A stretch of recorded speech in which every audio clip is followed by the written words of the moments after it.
Mejor ir con el doctor que creer en cualquier impostor. La fe ni se compra ni se vende.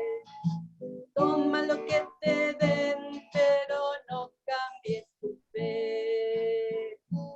Aunque te regalen dólares, no te vayas con las sectas. Mejor al cielo con dolores que al infierno con los dólares. La fe ni se compra ni se vende. Toma lo que te den, pero no cambies tu fe. La fe ni se compra ni se vende. Toma lo que te den, pero no cambies tu fe. Vamos a ver qué opinan por ahí. ¿Hay que tomar lo que nos den o mejor alejarnos por ahí? ¿Qué opinan? Muchas gracias, hermana. Yo opino que mejor nos quedamos sin jamón, ¿verdad? Ok, pues buenas tardes a todos. Bienvenidos a todas las personas que nos visitan por primera vez. Siéntense como en su casa. Les damos la más cordial bienvenida desde aquí, desde su casa en Baytown. Tenemos ya al Padre Martín. Nada más les recordamos que hoy vamos a seguir reflexionando el libro que se llama La Iglesia Católica, ayer, hoy y mañana, preguntas y respuestas. Vamos en la parte número 3, capítulo 2, que se encuentra en la página, la parte número 3, capítulo número 1, no, capítulo número 2, que es la Reforma Protestante, se encuentra en la página 76. Les recordamos también que por favor mantengan sus micrófonos apagados para no interrumpir al padre el exponente de hoy. También si tienen alguna pregunta, por favor apúntenla para el final de la clase. El padre al final nos va a dar oportunidad, va a dar un tiempo para preguntas y respuestas. Entonces, lo pueden poner en el chat para que él lo vaya viendo y lo vaya contestando, o lo pueden escribir. Al final de la clase, les vamos a dar oportunidad de que hagan algunas preguntas. Pueden levantar la mano y yo les voy dando oportunidad de que hagan sus preguntas. Y la última cosa que tenía que comentarles es, estamos poniendo los videos en el YouTube. Entonces, les voy a pedir que nos ayuden un poquito para que los videos salgan un poquito más, más profesionales. Si no quieren estar con la cámara encendida, está muy bien. Pueden apagar su cámara. Si quieren tener su cámara encendida, nomás les pedimos que tengan un poquito de cuidado con lo que está pasando alrededor de ustedes, ¿ok? Porque se va a ir al YouTube y no sabemos quién lo vaya a ver y no creo que les guste que pongamos o que se vea algo ahí que es privado o personal, ¿ok? Entonces, sin más preámbulo, buenas tardes, Padre. Bienvenido otra vez. Buenas tardes, hermanos. Un gusto estar de nuevo con ustedes. Buenas tardes. Buenas tardes, Padre. Muy bien, ¿estamos listos? Listos. Bueno, en nombre del Padre, y del Hijo, y del Espíritu Santo. Amén. Bien, en esta parte que estamos viendo sobre propiamente el tema de la reforma, comenzamos viendo ayer algunos antecedentes, algunos acontecimientos que se fueron realizando a nivel, sobre todo, social en esa época, que fueron de alguna manera conduciendo poco a poco a esta reforma que normalmente se le llama. Primeramente quiero hacer un comentario en cuanto al título. Hay muchos autores, sobre todo en el ámbito católico que no están como muy conformes o de acuerdo con este título propiamente de reforma protestante, porque prácticamente la acción de los protestantes no fue propiamente una reforma dentro de la iglesia, más bien fue una ruptura con la iglesia. Entonces hay muchos autores en el ámbito católico que empiezan más bien a llamarle ruptura protestante, que ciertamente estas acciones de Lutero y de otros personajes provocaron de alguna manera también una acción más fuerte al interior de la iglesia para análisis, para reflexión, esto sí, pero como de manera indirecta. O sea, la acción propiamente de ellos, muchos autores no le llaman reforma protestante, sino una ruptura protestante, y a la acción católica, la reacción también católica a Lutero, sobre todo el Concilio de Trento y las demás acciones, pues a esto sí se le puede llamar una reforma católica, una reforma dentro de la iglesia. Solamente para comentar un poquito respecto a ese título que tenemos ahí. De todas maneras, en muchos libros, en lo que sea, ese va a ser normalmente el título que va a aparecer referido a esas acciones de Lutero y de los demás como una reforma protestante. Antes de la misma acción de Lutero, ya había muchas voces al interior de la iglesia, incluso que no estaban tan conformes con esa política, con esa forma administrativa de la religión, con esa situación que se venía dando en la iglesia. Ya había muchos como intentos de proponer algunos cambios al interior de esta iglesia. Ahí tenemos el mismo Erasmo de Rotterdam, tenemos a los mismos autores posteriores de la Reforma que ya desde antes de alguna manera estaban queriendo hacer estos cambios, pero eran prácticamente como como muy algo independientes, que no llegan a influir en este aspecto. Ellos querían de alguna manera adecuar esa doctrina a las enseñanzas de las primeras comunidades cristianas. Ayer mencionábamos un poquito de ese aspecto del humanismo y de alguna manera había como un fuerte interés de regresar a los orígenes de la política, los orígenes de la historia, los orígenes de la filosofía, todo esto.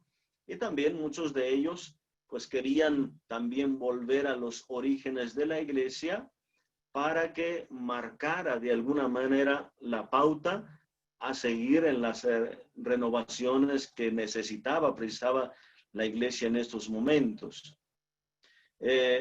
Pues fue propiamente hasta la acción de Martín Lutero que se va a desencadenar toda esta acción de reforma o igual de ruptura. Como ustedes saben, Martín Lutero fue un monje agustino.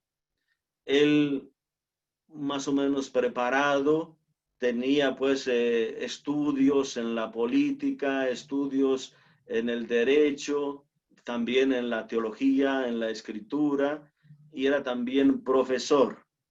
Él prácticamente va a lo que ahora se dice normalmente es que Lutero clavó ahí en la puerta de la iglesia, de la catedral, las 95 tesis contra las indulgencias.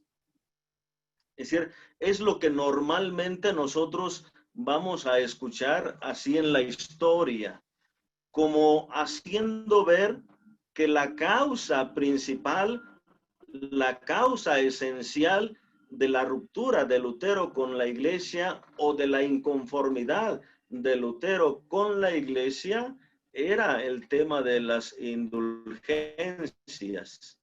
Sin embargo, cuando se hace un análisis de todas estas protestas que hizo Lutero, son muy pocas referidas realmente a las indulgencias. Realmente hay muchas de las tesis de Lutero que fueron propiamente pues una crítica a toda la doctrina escolástica, a toda la enseñanza escolástica de iglesia. Entonces valdría la pena que nosotros nos diéramos tiempo de ir evaluando todas las tesis que propone Lutero, y veremos que son muy pocas realmente las que se refieren a las indulgencias. Sin embargo, pues también estaba ahí este aspecto de las indulgencias que, como la sociedad normalmente siempre pone más interés en aquello que es morboso, en aquello que puede de alguna manera desprestigiar a otro, etcétera, pues en la línea protestante pues siempre se ha puesto como si fuera el tema de las indulgencias el aspecto principal que llevó a Lutero a esta ruptura. Entonces, son muchas más doctrinas realmente que estaban de alguna manera cuestionando la teología escolástica de la iglesia, y pues al mismo tiempo algunas cuantas sobre las indulgencias. Nosotros sabemos que se le llamó a Lutero varias veces para que él pudiera retractarse de esas protestas, de esas doctrinas, y no lo hizo, hasta que pues se dio la excomunión. Uno de los aspectos fundamentales dentro de esta teoría, de este pensamiento de Lutero, tiene que ver sobre todo sobre la capacidad de la persona en colaborar en la obra de la salvación.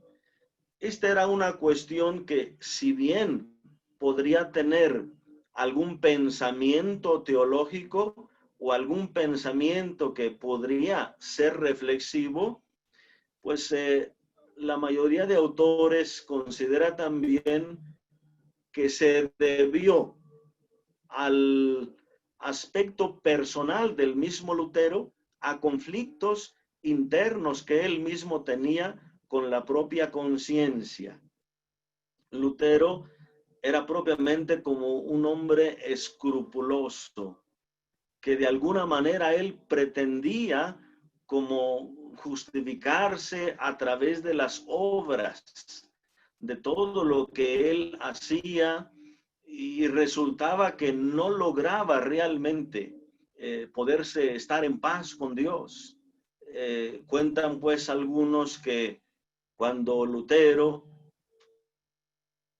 estando con los monjes, pues constantemente tenía que confesarse, y a veces hasta duraba horas en la confesión, prácticamente como que regresaba en paz, tranquilo, pero a veces en el camino recordaba algún pecadillo que no había confesado y se le quitaba esa paz. Otra vez el conflicto. Entonces prácticamente una persona con esos conflictos de una conciencia muy escrupulosa. Y pues él cuenta que fue prácticamente en la lectura de esa carta a los romanos cuando él encontró ese pasaje de San Pablo, que el hombre es justificado por la fe. no por las obras, sino por la fe.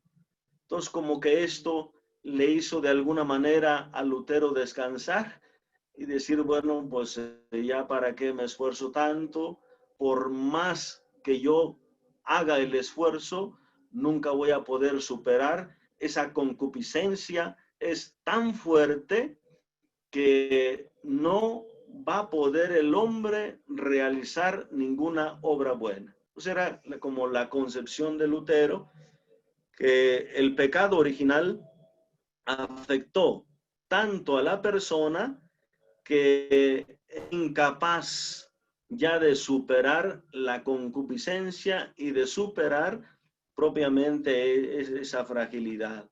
Solamente podría ahora, con el encuentro de esta palabra, creer en Cristo, por la fe en Cristo. La Iglesia siempre ha tratado de mediar o más bien profundizar en este aspecto, no rechazar la gracia, no creer que solamente con las obras se puede salvar la persona, pero cuando la Iglesia confiesa que nos salvamos por la fe, la Iglesia entiende la fe que se manifiesta en las obras al estilo de Santiago. Prácticamente la carta de Santiago no era muy bien vista por Lutero. No aceptaba esta carta de Santiago porque Santiago dice, una fe sin obras es una fe muerta. Él dice, muéstrame tu fe sin obras y yo por mis obras te mostraré mi fe. Lutero como que no podía conciliar la doctrina de San Pablo de nos salvamos, justificamos por la fe, con ese escrito de Santiago. Entonces prácticamente como que Santiago lo hacía a un lado porque la lectura de San Pablo como que de alguna manera le daba cierta tranquilidad de la conciencia. Entonces fue prácticamente pues este aspecto interno de Lutero que lo movió también como a esa confesión de su tesis de la justificación por la sola fe y algunos otros aspectos que ya veremos enseguida que se desarrollaron también en el luteranismo. Algunos personajes también que colaboraron en esta acción protestante o a promover de alguna manera el protestantismo, pues primero ahí tenemos a Zwinglio. Quizá no fue un promotor tan grande de la reforma, sino más bien como que su acción se redujo a la aplicación de estas ideas de Lutero en Suiza. Entonces, por lo menos llevó la reforma a Suiza y también allá él mismo hizo su propia revuelta religiosa. Él de alguna manera empezó también a cuestionar la doctrina de la presencia real de la Eucaristía. Para él, como una presencia simbólica. O sea, él sostiene que la consagración no produce nada. En la consagración de la misa no sucede nada. Las especies de pan y vino siguen siendo pan y vino. Simplemente en la mente del creyente, pues puede de alguna manera como creer que está recibiendo a Cristo. Entonces, algunos aspectos doctrinales que él propuso, pero no fue un promotor tan grande de la reforma, prácticamente solo allá en Suiza. El que sí, de alguna manera, influyó mucho más en esta reforma y en la promoción de la reforma fue Juan Calvino, en Francia, propiamente francés, y él fue un gran promotor propiamente del protestantismo, llevando a las últimas consecuencias esos fundamentos de la doctrina protestante o de la doctrina luterana. Calvino de alguna manera llevó a su máxima expresión ese aspecto de la corrupción del hombre y de la concupiscencia, o sea, la irremediable corrupción del hombre y el absoluto voluntarismo divino, le condujeron a la doctrina de la predestinación. ¿En qué consiste cada uno de estos aspectos? La corrupción del hombre, o sea, que él cree que el hombre, por el pecado original, quedó plenamente corrompido, de manera que la persona ya no puede hacer nada. Ninguna obra puede ser meritoria de ninguna forma, porque es hecha por un hombre pecador. O sea, la obra no tiene nada de mérito, la acción humana, por la corrupción absoluta del hombre. Y luego, el absoluto voluntarismo divino, ¿a qué se refiere? Que nada se mueve sin la voluntad de Dios. Pero esa frase bíblica, que por ejemplo dice Jesús, ni siquiera uno de esos pajarillos cae por tierra si el Padre no lo permite. Esto llevó a sus máximas consecuencias Calvino, diciendo, todo absolutamente sucede por la voluntad de Dios. O sea, de que si una persona se condena, se condenó por la voluntad de Dios. Si una persona se salva, se salvó por la voluntad de Dios. O sea, de manera que Dios ya predestinó a cada persona, a unos a la salvación, a otros a la condenación. Así que ya no se puede hacer nada. Si ya estás destinado a la condenación, ¿para qué te sirven las obras? No puedes ir en contra de la voluntad de Dios que ya te predestinó. Si estás predestinado a la salvación, tampoco te afectan las obras, buenas o malas, lo que sea, ya Dios te predestinó. Entonces, por eso enfatiza mucho más este aspecto de que las obras prácticamente no tienen ninguna validez. O sea, Dios, según Calvino, pues es tan trascendente, tan incorruptible, que Él tiene ese, ¿cómo le llamamos? El libre albedrío, el arbitrio tan absoluto, que Él no puede más que haber predestinado a los hombres, a unos a la salvación, a otros a la condenación. Si esto, piensa él, dependiera de alguna manera de la voluntad de las personas, entonces ya estaríamos como diluyendo la voluntad divina, poniéndole como algún mérito a la voluntad humana.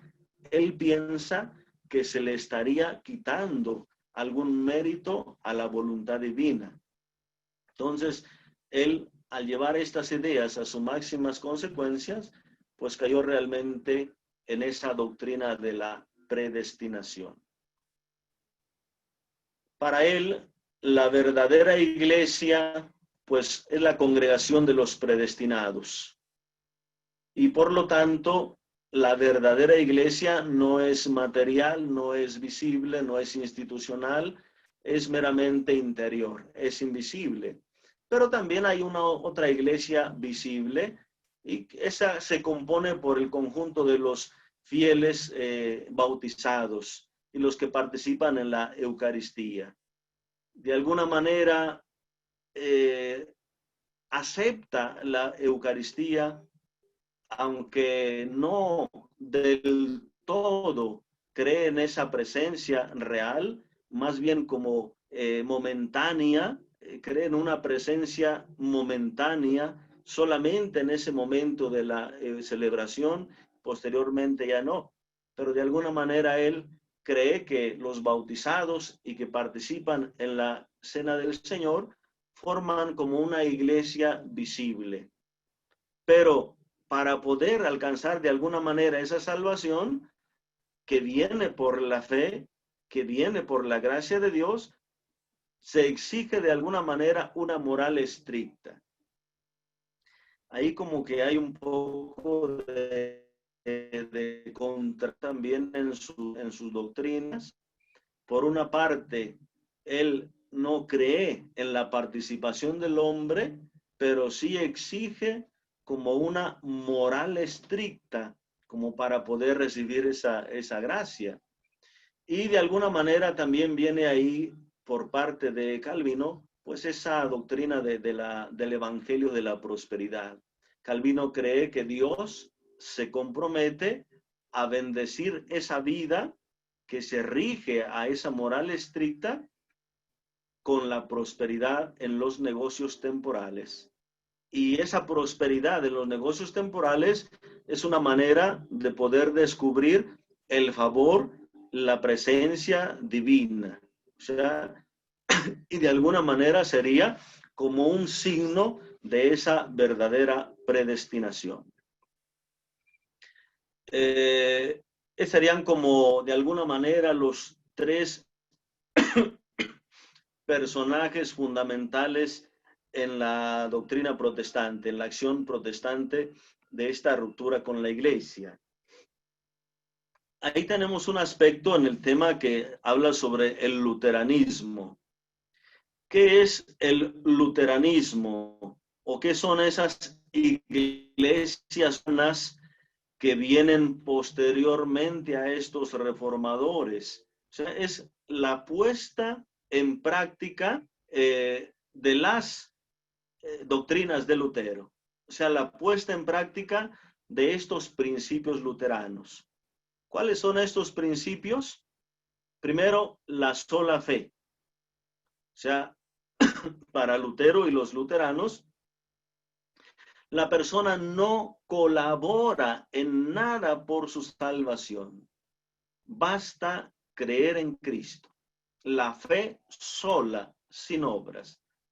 O sea, esa palabra se fortalece cuando dice la fe sola y luego le agrega sin obras, o sea, simplemente para reafirmar eso de la fe sola. O sea, para él, la persona no interviene con su libre albedrío, no interviene con su decisión.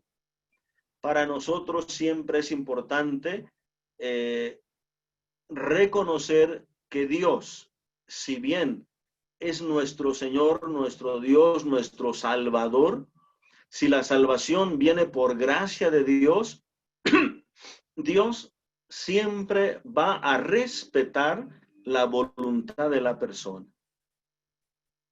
No va a ser una salvación impuesta, no va a ser como esa doctrina de la predestinación, ya estás, no.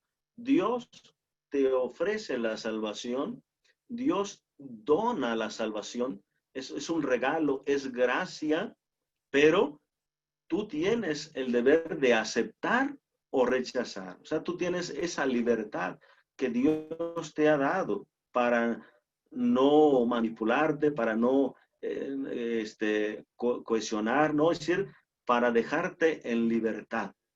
Entonces tú puedes elegirlo a Él o no. Ya desde el Antiguo Testamento nosotros siempre vamos a encontrar esa doctrina de los dos caminos. He puesto delante de ti el camino del bien, el camino del mal, elige la vida o la muerte, etcétera. O sea, siempre está ese camino de la libertad.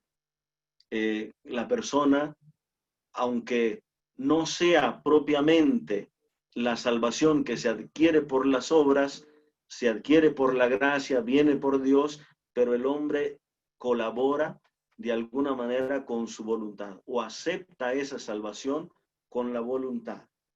Entonces, cuando nosotros en la Iglesia Católica aceptamos la salvación por la fe, tenemos que entender un aspecto importante.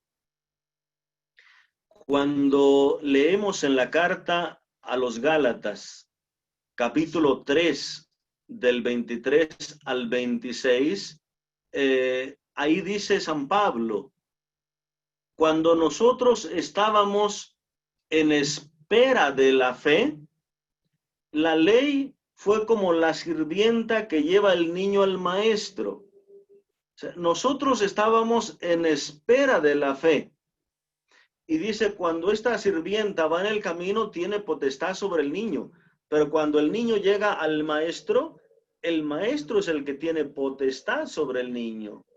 Y dice que cuando nosotros estábamos en espera de la fe, y cuando llegó Cristo, ya no pertenecemos a la ley. Bueno, ahí hay dos conceptos importantes que se unen. Pablo dice que estamos esperando la fe, pero el que llegó fue Cristo. Llegó Cristo. Entonces, ¿qué es lo que nosotros recibimos con Cristo? La fe. Hablar de la fe es de alguna manera como un sinónimo de la persona de Cristo, porque ahí está jugando San Pablo la ley y la fe, Moisés y Cristo. Hablar de la ley es de alguna manera hablar de Moisés, porque fue Moisés el que dio esta ley. No nos salvamos por la práctica de la ley, sino por la fe. No nos salvamos por Moisés, sino por Cristo. O sea, la fe en la carta de San Pablo a los Gálatas y en la carta a los romanos no es solamente una concepción, no es solamente una frase. La fe es un contenido fundamental unido a la persona de Cristo. Lo que quiere decir San Pablo no es que nos salvamos solo por la fe, basta decir creo ya. Nos salvamos por la fe en Cristo, o sea, nos salvamos por Cristo. Pero esa fe implica una respuesta. Implica de alguna manera decir sí a Dios, y las obras de alguna manera son esa manifestación de nuestra fe. Lo que de alguna manera dirá Santiago, las obras manifiestan la fe. Otro principio de esa doctrina luterana es la sola escritura. Lutero consideraba que ya una vez que se escribió la Biblia, que se aceptó la Biblia como palabra de Dios y canónica, que es la regla de fe, ya no se necesita la iglesia, ya no se necesita el magisterio y por lo tanto ya no hay necesidad de la tradición. Entonces, la sola escritura, quitando de alguna manera el papel que tiene el magisterio y la iglesia en la concepción, en la profundización, en la explicación, en la interpretación, en la transmisión, en la formación, en todo esto que la iglesia tuvo un papel tan grande, tan importante en la Biblia. Y Lutero prácticamente quita la intervención de la iglesia, de la tradición, y cree que solamente la escritura basta. Ya no necesitamos de la iglesia. Y luego, pues de ahí va a surgir también el principio de la libre interpretación, que Dios de alguna manera, dice él, da a cada persona el Espíritu Santo para que pueda comprender, que pueda entender, interpretar la escritura. La iglesia siempre pues va a defender la tradición de la iglesia y la intervención del magisterio, que sigue teniendo no el libro, sino el magisterio, pues esta potestad de Cristo para interpretar adecuadamente la escritura y la tradición, para guardar con fidelidad el depósito de la fe. O sea, siempre se necesita este papel importante del magisterio. Y el otro principio, pues, es el de la sola gracia. Se sostiene que la salvación viene solo por la gracia divina, por la gracia de Dios, es decir, por un favor inmerecido, que no hay méritos de parte nuestra. De alguna manera es como un principio que viene a fortalecer el mismo aspecto de la sola fe, la sola gracia, que no hay ningún mérito de parte de las personas. Claro que nosotros siempre referimos el mérito, pues también a la conversión, a las obras o lo que sea.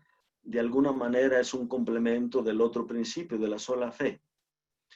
Otros aspectos también del luteranismo, pues es el resaltar el sacerdocio de los fieles por encima de alguna manera o más que el sacerdocio ministerial. O sea, para Lutero ya no se necesitan tanto los sacerdotes como tal. Todos tenemos el sacerdocio común. Así que lo podemos nosotros, podemos hacer nuestras celebraciones, podemos hacer nuestros cultos sin necesidad de un sacerdote ministerial. ¿Por qué? Porque tenemos todos el sacerdocio común de los fieles. Si de alguna manera se está quitando esa creencia en la presencia real de la Eucaristía, pues pierde también todo valor este sacerdocio ministerial. Ya no se necesita. Entonces, pues Lutero y sus seguidores van a resaltar mucho más el sacerdocio común de los fieles. También hace una lucha por la supresión del celibato, pretendiendo que todo sacerdote debe ser casado. También suprimir el culto a la Virgen María y a los santos. Si la salvación y justificación vienen por fe y vienen por gracia, o sea, vienen por Cristo, Él es el único Salvador, entonces no hay ningún mérito en una intervención de los santos, en una intervención de María, no hay una intercesión. La salvación viene solo por Cristo. Entonces también hay ese intento de suprimir el culto a la Virgen y a los santos. De alguna manera, hay algunos autores que rescatando algunas obras de Lutero, pues ellos no ven tanto este aspecto, que Lutero de alguna manera quisiera desaparecer propiamente la figura de María, como que en algunas obras se conserva cierta devoción de Lutero a María o un respeto especial, pero sí el luteranismo posterior fue el que quitó propiamente ese valor del culto a la Virgen y a los santos. Y un aspecto más también del luteranismo, que considera que la iglesia debe estar subordinada al Estado. Por lo tanto, el Estado tiene más autoridad que la iglesia y tiene autoridad sobre la iglesia. Aquí es un aspecto importante que debemos considerar, porque de alguna manera los asuntos religiosos podrían haberse de alguna manera dialogado, de alguna manera enfrentado, pero cuando la política, el poder se mete en estas cuestiones, es difícil. Entonces ahí vemos cómo prácticamente la reforma también de alguna manera fue impulsada por estas naciones que estaban también en conflicto con España, con Roma, etcétera, que quieren irse independizando poco a poco del poder propiamente político. Y los príncipes de Alemania, pues, fueron los que favorecieron muchísimo a Lutero también para esta ruptura propiamente con la iglesia. Hay algunas preguntas ahí que de alguna manera están comentadas también ya resueltas. Solamente quisiera hacer como una pequeño comentario. Si alguno de ustedes tiene la Biblia a la mano, puede buscar ahí Romanos 8:30. Romanos 8:30 habla de la predestinación. ¿Alguien quiere hacer lectura de esa carta de los Romanos 8:30? Ya lo tengo, Padre Martín. Iván.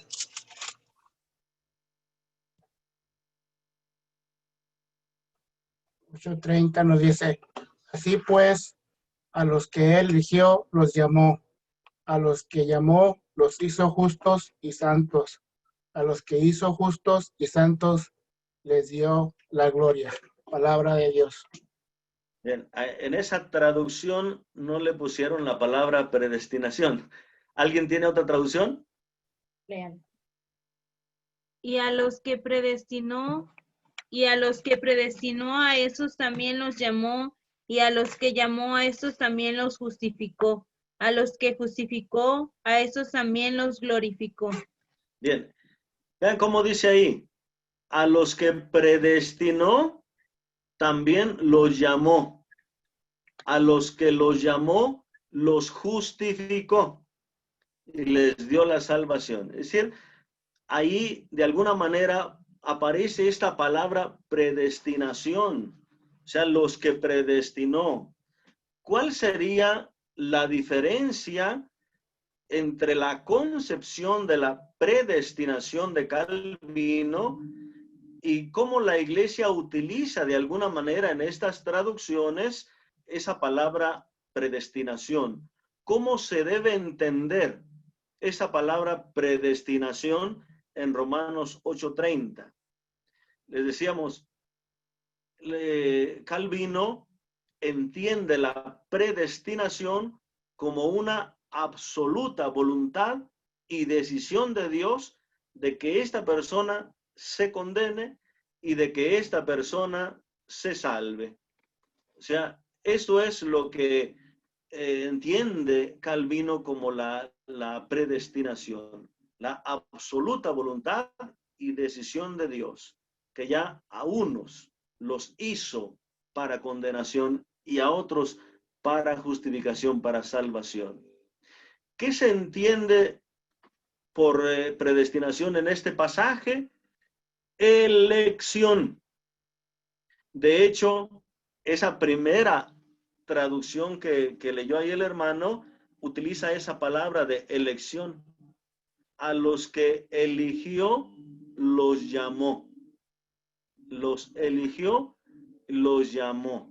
Entonces vean, no se entiende o no se usa esta palabra predestinación en Romanos 8:30 como que ya Dios los eligió para salvarse y a otros para condenarse. No, los eligió para la salvación. Ahora, esa elección siempre va a depender de la persona, respetando su voluntad, su libertad.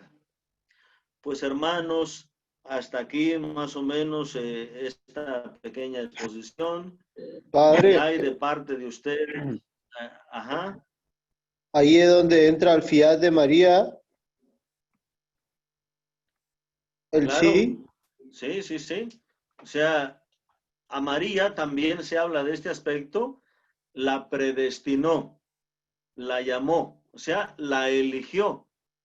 Pero el ángel siempre estuvo esperando la respuesta de María. Y aunque el texto hable de alguna manera con cierta certeza en el futuro, pues conociendo a María, pero le dice el ángel, concebirás y darás a luz un hijo y él será grande, etcétera. Ya habla en futuro como con cierta certeza, de alguna manera, pues esperando el sí de María. Pero también el ángel va a esperar la respuesta de María. Y María va a decir, hágase en mí. O sea, María no creyera que ella podría decir sí o no, pues no hubiera hecho nada, simplemente hubiera dicho, bueno, pues ya qué, si así lo ha decidido él, no puedo hacer nada más. No, María da el sí, María acepta y dice, sí quiero, hágase en mí lo que has dicho. O sea, ahí se expresa propiamente esta voluntad. Gracias, Padre. Gracias, gracias.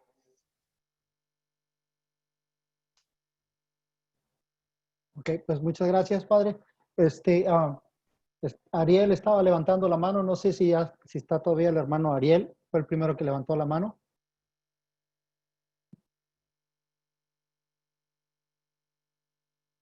Si no está Ariel, ¿alguien tiene una pregunta? Que levante la mano, por favor. Pilar. Pilar dice que falta la última parte, padre. ¿Del libro ¿Cuál será? es la última parte? Será de la... Enrique VIII. Ah, esa partecita faltó ahí. Sí, me la brinqué. Sí, esa partecita de Enrique VIII, pues ya la conocen también ustedes. más que cuestiones religiosas, pues son más políticas y de cuestiones personales. Enrique VIII, pues él ya no se siente a gusto con la esposa y pues ya como que quiere decir, suegros, aquí está Martina, aquí una traición me jugó y cámbienmela por otra. Y pues el Papa no le aceptó. Incluso Santo Tomás Moro estuvo también dialogando estos aspectos, pero pues no, el rey no pudo entender realmente desde la fe, sino que él pues de alguna manera se decidió por el cambio de la mujer y todo eso. Como el Papa no le aceptó, pues también hizo la ruptura propiamente de la iglesia.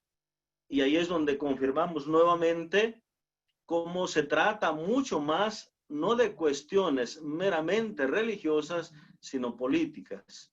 Porque pues ahí prácticamente Enrique VIII pues va a ser toda Inglaterra protestante o toda Inglaterra anglicana.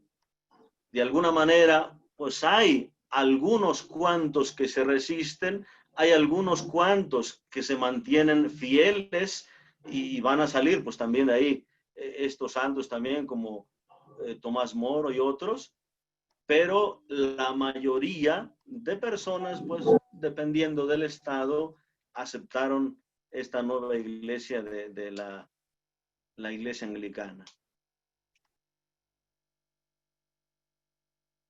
Francisco Gonzalo Ochoa levantó la mano. Sí, gracias, Adelante. padre.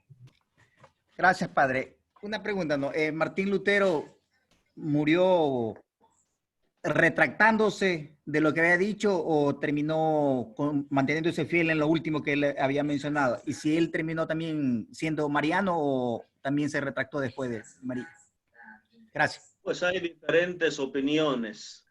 Hay algunos que dicen que Lutero llegó a retractarse poco o por lo menos a lamentarse de la situación en la que había terminado todo, el desenlace que tuvo toda esta reforma, y algunos mencionan que Lutero como que tuvo su arrepentimiento.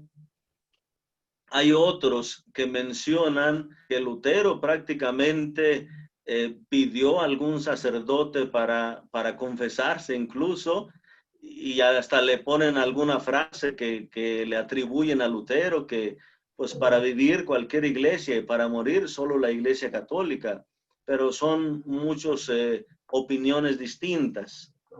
Hay algunos historiadores que creen que Lutero prácticamente no tuvo ningún arrepentimiento, que él murió con esa decisión, incluso con cierto odio, con cierto desprecio al Papa, como cierto odio todavía al Papa.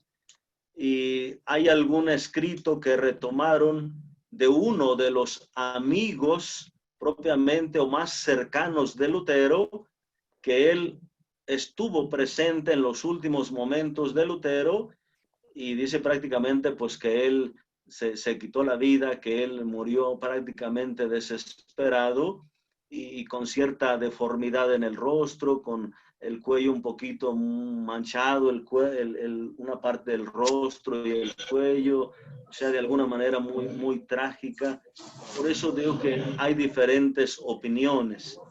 Habría que ver realmente si estas opiniones están basadas en alguna literatura de alguna manera válida o lo que sea, o nada más son cuentos, son opiniones. Pero hay mucha diversidad en cómo llegó a morir Lutero. Sí, padre, también la hermana Nelsie. Y en la parte de que fue mariano. ¿Cómo? Digo que la hermana Nelsie levantó la mano. Hermana Nelsie, por favor, y luego el otro hermano que iba a intervenir ahorita. No, hermano, no levante la mano. Ok. Gracias. Ok, entonces, adelante, hermano. Iba a ser una, pero ya la hicieron. Ok, iba a ser una, ya la contestó usted sola. Muy bien. Padre, ¿y él terminó siendo mariano hasta el final o no? Porque dice algunos escritos son las mejores a veces versos que le han dado a María es por parte de Martín Lutero. También son opiniones. Nosotros tendríamos que ir a ver si logramos conseguir propiamente algún escrito que sea de Lutero. Y ahí nosotros juzgaríamos un poquito realmente si esa devoción mariana la conservó anal. Habría que ver si esos escritos son anteriores a sus últimas decisiones, porque recuerden que Lutero pues fue agustino, fue sacerdote, él celebraba la misa, y él confesaba y él creía en todo esto. Entonces sí habría que ver un poquito los escritos de los cuales se toman esas opiniones, si son anteriores a la reforma o son posteriores, o si hubiera en los últimos años de Lutero algunos escritos sobre María.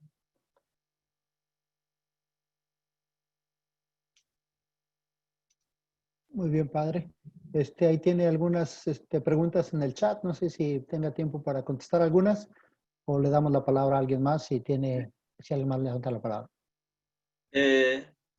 Bueno, algún documento escrito de Lutero sobre María, no sé si haya propiamente algún escrito dedicado a María o simplemente alguna alusión en alguno de los otros escritos.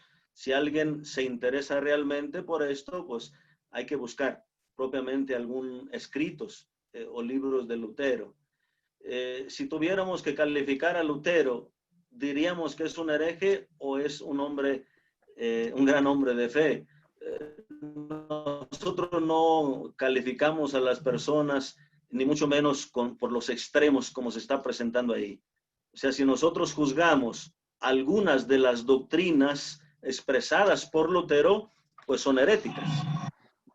Pero también, si nosotros retomamos de alguna manera ciertas inquietudes de Lutero o algo, por ejemplo, que hizo en relación a la escritura, la promoción de la Biblia en los idiomas vernáculos, de alguna manera ese deseo de que la Biblia se conociera, algunos otros aspectos como de crítica realmente verdadera a la iglesia, pues descubrimos en él algunos elementos válidos. Pues no podemos nosotros calificar a las personas así por los extremos, pero sí, al ser una persona que sostiene algunos postulados contra la fe católica y se separa de la fe católica, pues queda realmente como alguien que hizo una ruptura de la iglesia como prácticamente fundador del protestantismo, y ese aspecto pues sí se le tiene que criticar de alguna manera. Se pueden mencionar, ¿cómo dice ahí? ¿Por qué crees que el Papa llama a Lutero testigo del Evangelio? No sé a qué Papa se refiere. Si se refiere al Papa Francisco, no sé realmente, yo no he escuchado propiamente esa frase. Habría que ver si es el Papa Francisco. Hay que quedarnos no solamente con la frase, sino con el contexto. Hay que ver propiamente a lo que se está refiriendo el Papa. Dice ahí, puede explicar la palabra escrupuloso. La palabra escrupuloso es cuando la conciencia nos está constantemente recriminando como las cuestiones muy sencillas, superficiales. Una persona, por ejemplo, que dice, híjole, tuve que llevar a mi mamá el domingo al hospital y no me fue posible asistir a misa, entonces ya no puedo comulgar. O sea, siente que no puede comulgar porque no pudo ir a la misa el domingo, pero no fue porque se haya quedado a descansar o porque no haya querido ir, sino porque no pudo hacerlo. Tenía que llevar a la mamá al hospital o lo que sea. Entonces, a veces, híjole, ya se me salió una mala palabra, ya no puedo comulgar, ya hice un gesto a una persona, le saqué la lengua, ya tengo que confesarme para, o sea, esa es una persona escrupulosa que por aspectos muy sencillos, superficiales, ya se siente indigno, se siente que necesita la confesión para poder seguir comulgando. Y una persona escrupulosa es muy fácil que caiga en pecados graves y tenga mucho escrúpulo en pecados leves. A veces pueden pasarse pecados muy grandes, pero está muy al tanto de cuestiones leves. Y personas que normalmente se quieren estar confesando cada 2, 3 días, cada semana, porque sienten que su conciencia no les deja, o sea, por cosas muy leves. Es una persona escrupulosa. Padre, quería hacer una pregunta. Si, Permíteme, Federico, ¿me permites? Porque hay 3 personas adelante de ti. padre, le pregunto si Martín Lutero suprimió los libros deuterocanónicos, los sacó de la Biblia o fue Sociedades Bíblicas la que sacó. Lutero no sacó propiamente los canónicos de la Biblia. Lutero, de alguna manera, hizo algunas declaraciones de que estos libros deuterocanónicos no tenían el mismo valor canónico que los demás escritos. Él los consideraba de alguna manera como buenos, recomendables, pero como para una lectura nada más formativa o así, no reglamentarios, no canónicos. Esa palabra canónico significa que es regla de fe, que tenemos que observar y basar nuestra fe en el contenido, en la doctrina de ese libro. Entonces, él de alguna manera no los consideraba propiamente como canónicos, aunque sí buenos, pero él no los quitó de la Biblia. Incluso las Biblias protestantes primeras, por ejemplo, la Reina Valera, que salió en 1569, después revisada en 1619 o 21 por Cipriano de Valera.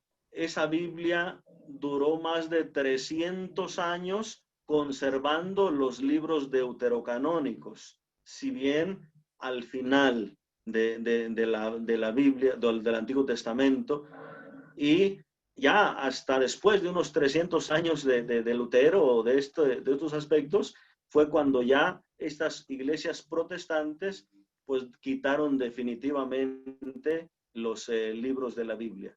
Pero Lutero no los quitó, las primeras traducciones protestantes los contenían. Es una historia un poquito complicada. Estos los libros surgieron entre muchas iglesias protestantes, algunas Biblias que los libros, otras iglesias protestantes no los tenían, entonces es una forma muy variada de las traducciones. Pero así en general se conservaron durante años. Gracias, Padre, gracias. Padre, tenemos 3 personas. Tenemos a Eduardo primero y luego Nora y luego Miriam. En ese orden. Tenemos tiempo, por favor. Eduardo Valdés. Sí, ahí le hice la pregunta, el de los libros era. No sé si Okay. puso como apócrifo, puede ser o no, Padre. ¿Cómo no entiendo? Entonces Lutero no sacó nada, la sociedad bíblica de los protestantes, nuevos protestantes son los que sacaron. Sí, o sea, te digo que en la versión de Lutero, en las versiones de Lutero, las traducciones de Lutero, se conservaban estos libros ahí dentro. Él, en el aprecio que él les tenía a estos libros, no era el mismo que los demás. Él no les daba como valor canónico, pero ahí los conservó en las traducciones. Fue posteriormente ya esta Biblia Reina Valera, que fue muchos años después que ya prácticamente se imprimieron Biblias luteros. Gracias, Padre, gracias. Ok, sigue la hermana Nora y Gerardo. Adelante, por favor, Nora y Gerardo. Después Miriam. La pregunta es, buenas noches, primero que nada, padre. Buenas noches. Mira, Imagínate. viéndolo de un punto de los sacramentos, ¿qué sacramentos de esas iglesias que fueron fundadas se pueden respetar o podemos nosotros validar aquí en la Iglesia Católica o observa como válidos la Iglesia Católica? Nosotros tenemos que basarnos no solamente en el principio de esas iglesias o en el origen o nacimiento de esas iglesias, sino en la evolución que han ido teniendo con iglesias.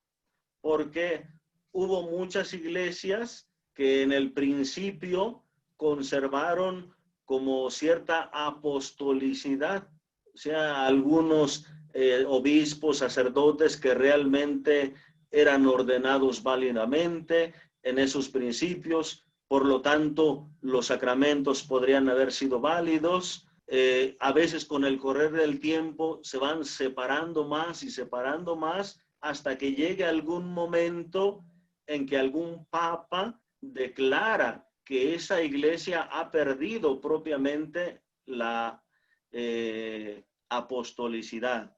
Entonces ya no habría obispos, sacerdotes válidamente ordenados y ya no serían válidos los sacramentos. Entonces tendríamos un poquito que ver ese desarrollo de las iglesias o cómo cataloga en la actualidad la Iglesia Católica a esos cultos, esas iglesias.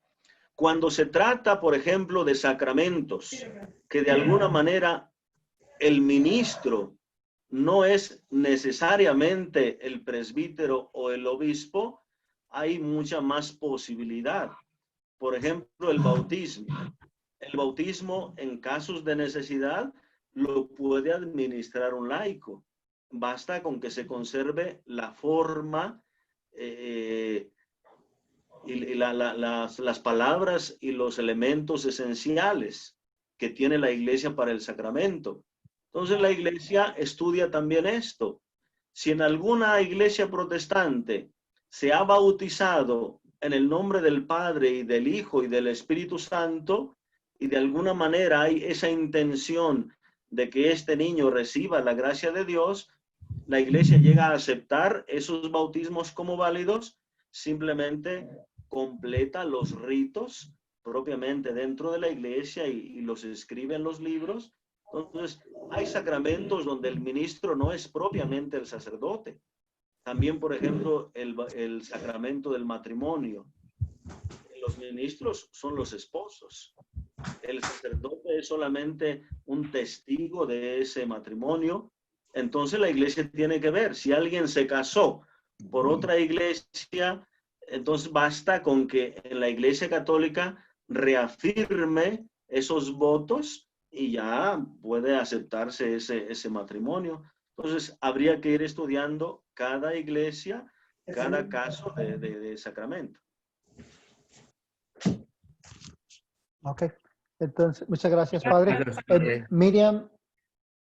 Miriam Díaz, ¿está ahí todavía, por favor? Miriam, gracias. Sí, aquí estoy. Buenas tardes. Mi tardes. pregunta es sobre, cuando hablaba sobre Calvino, ¿cuál es la visión de la Iglesia Católica en el caso cuando, por ejemplo, decía Juan Calvino que la voluntad de Dios estaba ya predestinada? En este caso, por ejemplo, yo cuando digo una persona murió, fue la voluntad de Dios. Pero en el caso cuando son personas que fueron asesinadas, por ejemplo, hay personas que en un asalto murieron porque alguien les disparó y en otras ocasiones, pues no murieron, aunque les hayan disparado. Entonces, mi pregunta es, si una persona muere por haber sido asesinada, ¿es correcto decir fue la voluntad de Dios o estoy equivocada?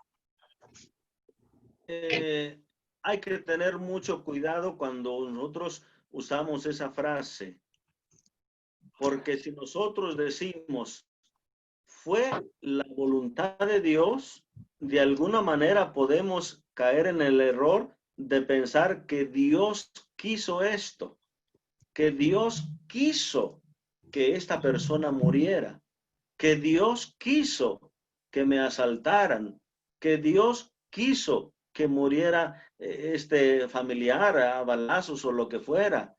Nosotros cuando manejamos esa palabra fue la voluntad de Dios, podemos correr ese riesgo de atribuirle todo al querer de Dios. O sea, Dios respeta la libertad de las personas. Muchas cosas suceden no porque así lo quiera Dios, sino así lo permite Dios en sentido general porque ha dado la libertad a las personas. Y Dios no puede amarrarnos, quitarnos esa libertad que ya nos ha dado. Entonces, en forma general, Dios lo permite en el sentido de que nos ha dado la libertad a cada persona y la va a respetar hasta sus últimas consecuencias.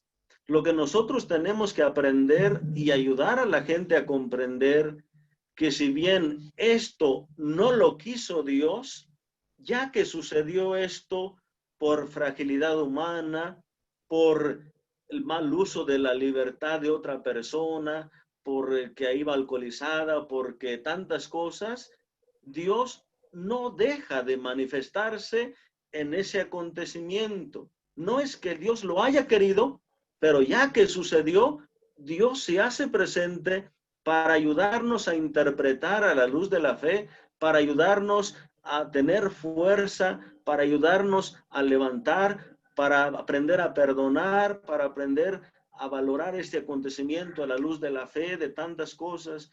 O sea, hay muchas cosas que no le podemos atribuir así directamente la voluntad de Dios, porque no es que Dios lo haya querido así, no es que Dios quiera que yo golpee a un hermano o que yo insulte a un hermano, eso no lo quiere Dios.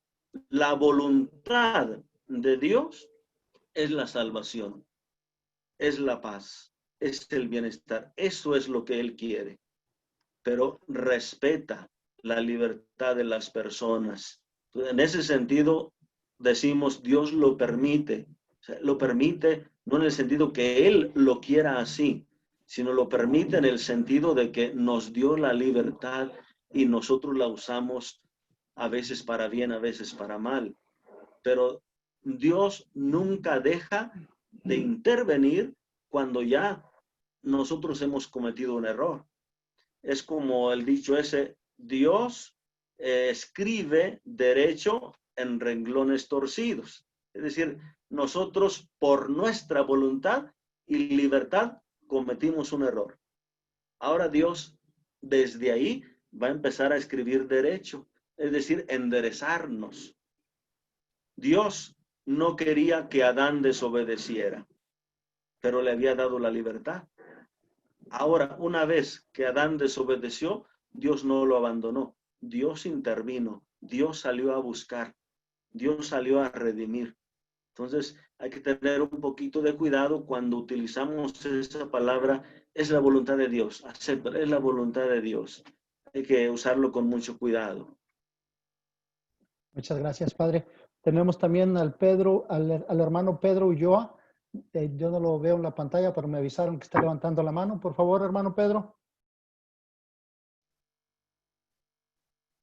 Yo creo que ya se le cansó la mano porque dicen que tiene un rato con la mano levantada. Ahí voy. Ahí está. Buenas noches. Buenas noches. Buenas noches a todos. Padre, tengo una entre pregunta y duda.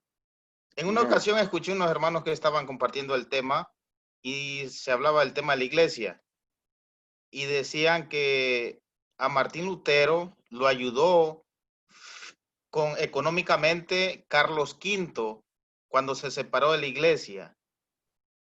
¿Usted me puede explicar algo de eso? Carlos V. Y decían el del chocolatito por ahí, ¿verdad?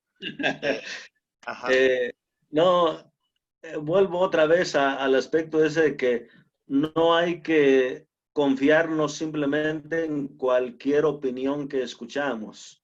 Si nosotros escuchamos algo así, hay que preguntar la fuente. ¿Dónde está eso escrito? ¿Dónde está eso en algún texto histórico, lo que sea, para basarse en decir esa situación? Para mí es muy complicado que realmente esto haya hecho Carlos V, porque Carlos V pues es el rey de España y él más bien fue ayudado por los príncipes de Alemania, que de alguna manera más bien quería independizarse de esta iglesia católica. Y Carlos V pues fue muy favorable a la iglesia católica. Entonces, para mí es muy complicado pensar que realmente él lo haya ayudado en la reforma. Más bien fueron los príncipes alemanes. Gracias, padre. Y tengo otra duda. Martín Lutero, ¿cuándo es que se separa de la iglesia? ¿En 1517 o 1521? ¿O esas fechas son cuando empieza ya su iglesia? Porque veo esas dos fechas como No. que... 1517 prácticamente es cuando él pone las tesis en la catedral. Y luego 1521 es cuando se da propiamente la excomunión de parte de la iglesia. La reforma pues es un proceso que ya va desde que pone las tesis y poco a poco y todo ese proceso y la excomunión y todo eso, bueno, pues son varios años. No se puede definir propiamente cuándo comienza. Se habla de 1517 cuando él pone propiamente esas tesis en la catedral. Pero luego viene también el elemento de la excomunión, o sea, son dos hechos importantes en esa acción de Lutero, una por parte de él y otra por parte de la iglesia. Muchas gracias, padre. Ándale. Padre, ahí hay una última pregunta en el chat. No sé si tenga tiempo para contestarla. ¿Qué dice? ¿Qué diferencia hay entre las 5 religiones con los protestantes y en qué afecta esto a la iglesia? Esto sería muy complicado ahorita. Yo les sugiero más bien que vean el librito de los apóstoles de la palabra que escribió el padre Matuli y se llama Buscando a Dios, porque son completamente situaciones diferentes. Estas otras religiones con la cuestión de la reforma protestante. Esta reforma protestante se da al interior de la iglesia o una separación de la iglesia católica, y estas otras religiones pues son propiamente ajenas al cristianismo y tienen sus principios y doctrinas y prácticas fundamentales.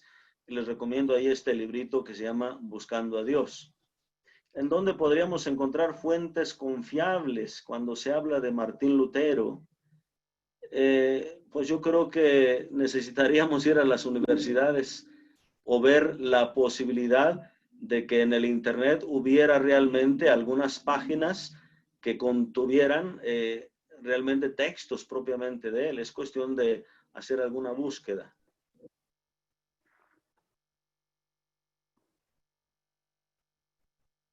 Muy bien, muchísimas gracias, padre. ¿Alguien más tiene levantada la mano? Porque no los alcanzo a ver todos. Si ya no tienen ninguna pregunta, pues no me queda más que agradecer el tiempo. Pues muchas gracias. Gracias a todos por su presencia. No, gracias a usted por su tiempo.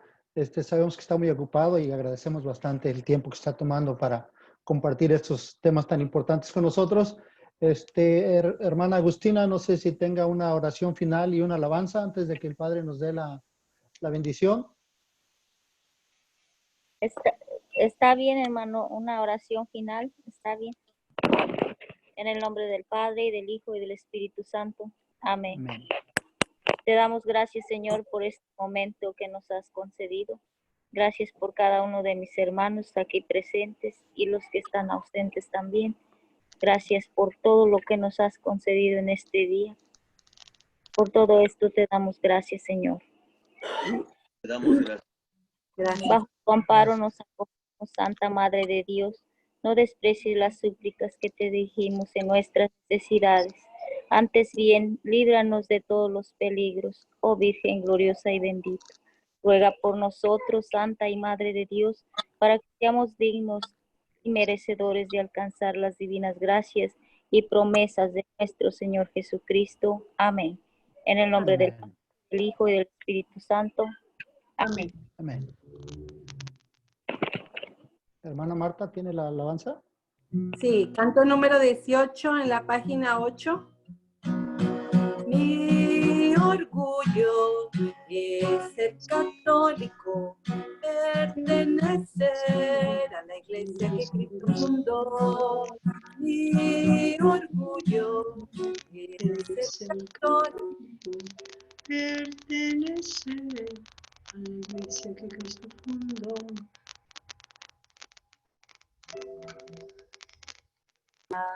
Nunca traicionaré ni a Cristo ni a la iglesia, siempre fiel seré a mi Cristo, a mi iglesia.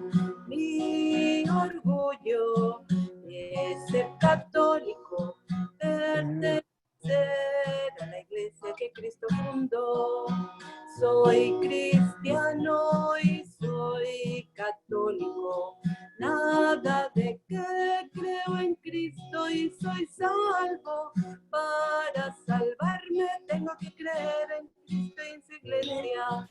Mi orgullo es ser católico, pertenecer a la iglesia que Cristo fundó. Mi orgullo es ser católico, pertenecer a la iglesia que Cristo fundó. Gracias, Señor. Gloria a Dios. Gloria a Dios. Padre, nos hace favor de darnos la bendición para ir a descansar. El Señor esté con ustedes. Y con tu espíritu. Dios Padre misericordioso les conceda siempre una noche tranquila, que puedan descansar, les libre de todo mal, de toda adversidad, y les bendiga abundantemente Dios Todopoderoso, Padre, Hijo y Espíritu Santo. Amén. Amén. Muchas gracias, Padre. Nos vemos mañana, primeramente Dios. Gracias. Voy a abrir los micrófonos para que le digan al Padre saludos desde donde nos estén escuchando. Oye, también la campana. Queremos cantar. Gracias, Padre. Bendiciones. Dios los bendiga. Padre. Dios los bendiga. Saludos. Saludos. Hasta luego, Padre. Muchas gracias. Padre Martín,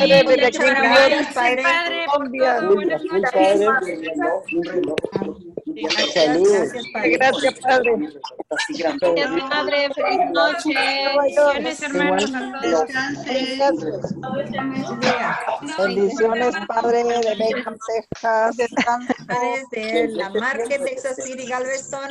Saludos. Dios lo bendiga, Padre. Le bendiga. Gracias, Padre. Mi nombre, ¿no? Dice, pues no es que le quepa, como quiera que sea. Parece medio Babel, pero muchas gracias. Noche, Padre, de Manasca. Argentina, Guatemala y gracias. ¿Dónde están las de Guatemala? Feliz noche, Padre Martín, desde Atlanta.